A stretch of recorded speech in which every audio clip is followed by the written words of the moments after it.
Salve galera, suavidade! Recentemente eu li 2 livros que trazem ideias muito interessantes de uma forma bem simples. E eu quero falar um pouco de algumas coisas que eu vi que eu acho que vale a pena a gente colocar em evidência e fazer essas recomendações. Então, bora trocar uma ideia.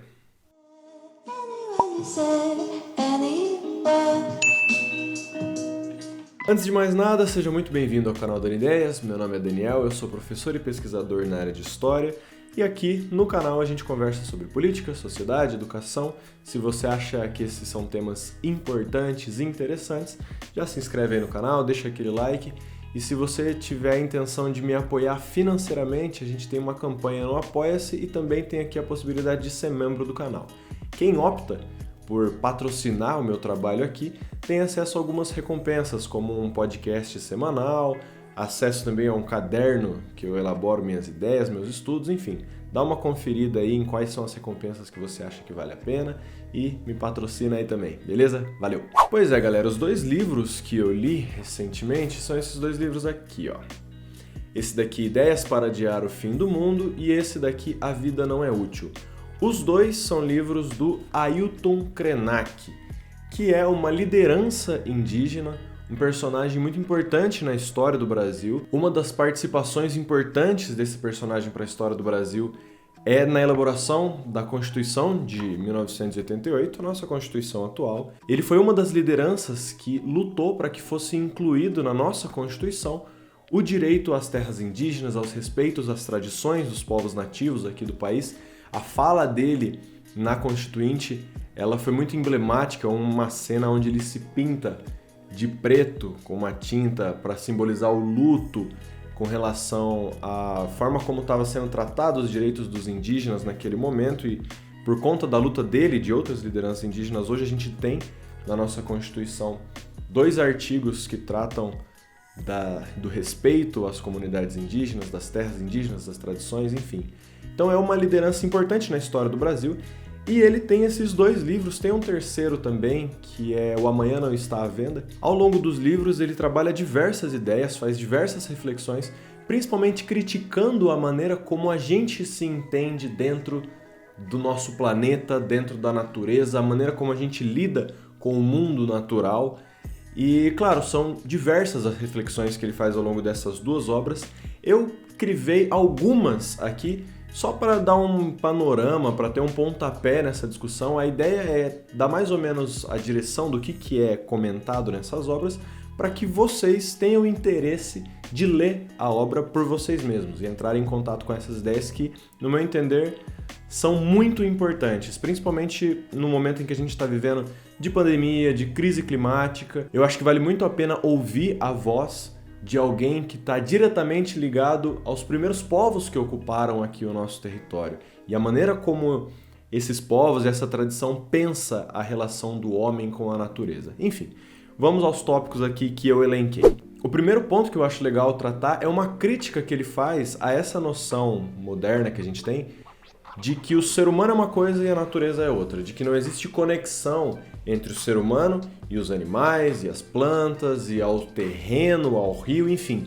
Essa ideia de que ser humano não é o mundo natural, sabe? Muito pelo contrário, muitas vezes entendendo de que o mundo natural está a serviço do ser humano. Então o ser humano está deslocado de todo o restante daquilo que existe no planeta.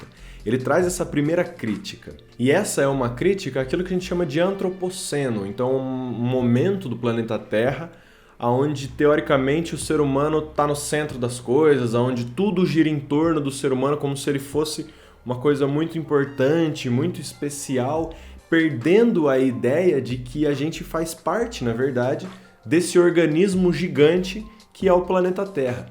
Ao longo da fala dele, ele retoma algumas tradições que entendem o planeta Terra como uma mãe. Algo quase divino, mas ele critica, na verdade, essa ideia de sobrenaturalidade. Ele realmente coloca a ideia de naturalidade, que as coisas são naturais, inclusive o fato da Terra ser uma mãe, porque ela fornece tudo aquilo que a gente precisa para a nossa sobrevivência. Porém, ele chama bastante atenção nisso, não é que a Terra está aí para nos servir.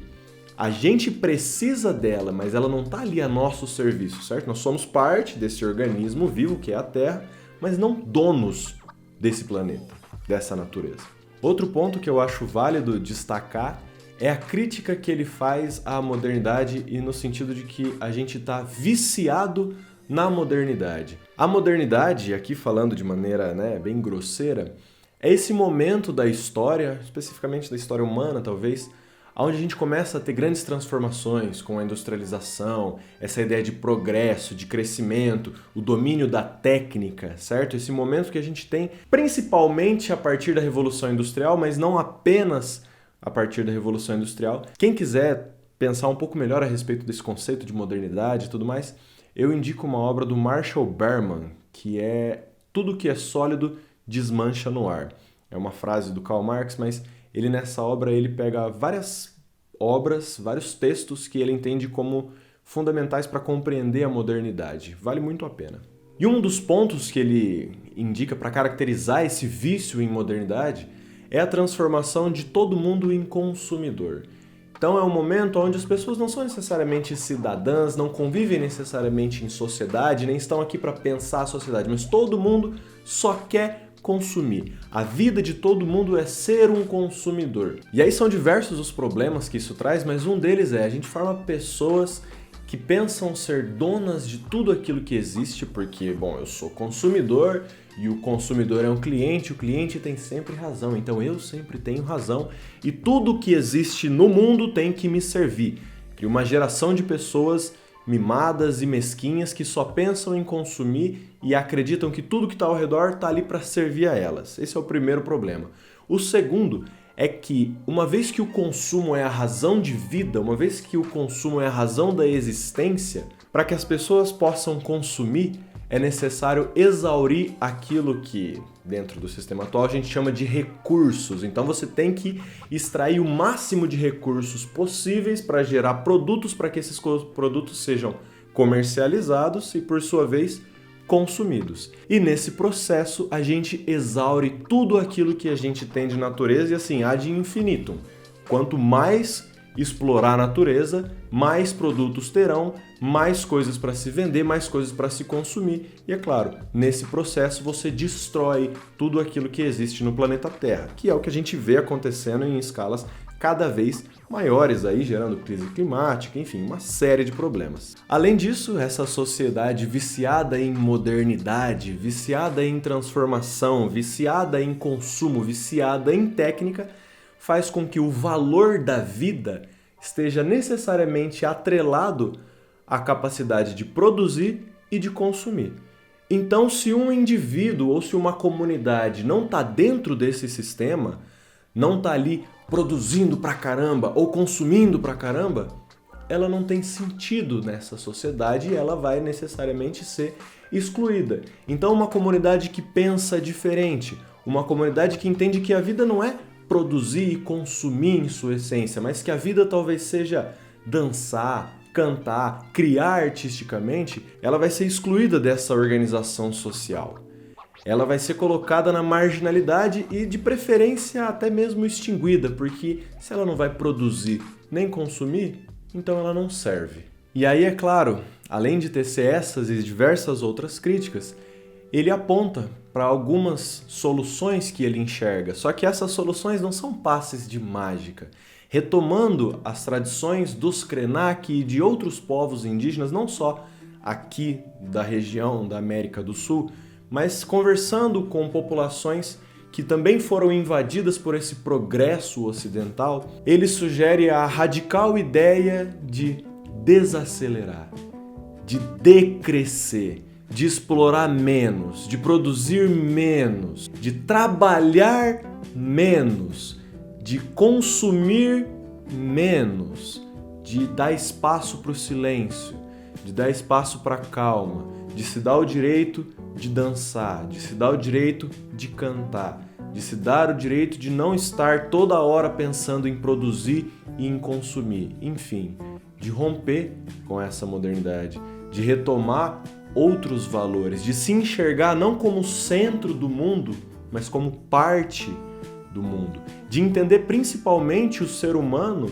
não enquanto aquela espécie para a qual todo o planeta e o universo está ali para servir, mas como uma pequena parte daquilo tudo. E uma parte que, embora tenha sua relevância, o planeta e o universo sem a espécie humana está muito bem, obrigado. Além de tudo isso, ele faz uma reflexão que eu acho muito interessante e que quanto mais a gente cresce, parece que mais a gente esquece disso também, mas é que a vida ela flui, certo? A vida ela é um movimento, a vida ela acontece a todo momento e ela não possui necessariamente um objetivo. Essa ideia de que tudo precisa ter uma finalidade, de que tudo precisa ser útil, é uma ideia que muitas vezes leva a gente à tristeza, à falta de propósito, à falta de sentido, ao mal-estar, enquanto talvez, se a gente vivesse a vida para aproveitar a vida no instante em que ela acontece, se dando o direito de sorrir, se dando o direito de chorar, se dando o direito de dançar, se dando o direito de cantar, e cantar do seu jeito, dançar do seu jeito, sorrir do seu jeito, chorar do seu jeito, sem que exista uma fórmula para isso, sabe? Mas deixando a coisa acontecer. Talvez se a gente pensasse mais dessa maneira, a gente teria uma relação mais equilibrada, tanto com os demais, tanto com o meio à nossa volta. Enfim, são diversas as reflexões que o Krenak traz, e são reflexões que vão direto assim na maneira como a gente pensa a vida mesmo, a existência. Não é simplesmente mudança de hábitos e coisas do gênero. É mudança de hábitos também, mas por trás está uma mudança no pensar a vida, no pensar a existência, no mudar a compreensão a respeito do que é uma vida feliz, de por que você vive, enfim. É repensar a maneira como a gente lida com a própria existência. A crítica dele gira em torno de diversas questões, mas principalmente dessa do ser humano querer se achar Deus, imortal, dono de tudo e de todos. Eu acredito que repensar essa lógica pode ser muito benéfico não só para a gente, enquanto ser humano, enquanto espécie, mas para todo o planeta. E vocês, o que pensam a respeito dessas ideias? Já leram esses textos? Não leram? São livros pequenininhos, tá? Eles têm 100 e pouquinhas páginas e assim, a letra é bem grandinha, dá para ler numa sentada, é facinho, a leitura é bem fluida. Se você não leu, eu recomendo que vá ler. O outro livro, Amanhã Não Está à Venda, tá de graça lá na Amazon, eu vou deixar o link aqui embaixo para você baixar o e-book. Se possível, use o meu link, que daí eu ganhei umas porçõezinhas ali do Jeff Bezos, eu sei que é pouquinho, mas enfim, já me ajuda. E comenta aí o que você acha a respeito dessas ideias, você concorda com isso, pensa diferente, acha que não faz nenhum sentido, enfim. Bora trocar uma ideia, pode crer? Muito obrigado por você que ficou até aqui, meu agradecimento especial aos apoiadores do canal. Se você tem intenção de me apoiar, pode ser clicando no Seja Membro, pode ser entrando no site do Apoia-se, você pode me apoiar com R$1 e já agiliza para nós, beleza? Muito obrigado, um beijo no coração, um aperto de mão sincero e valeu!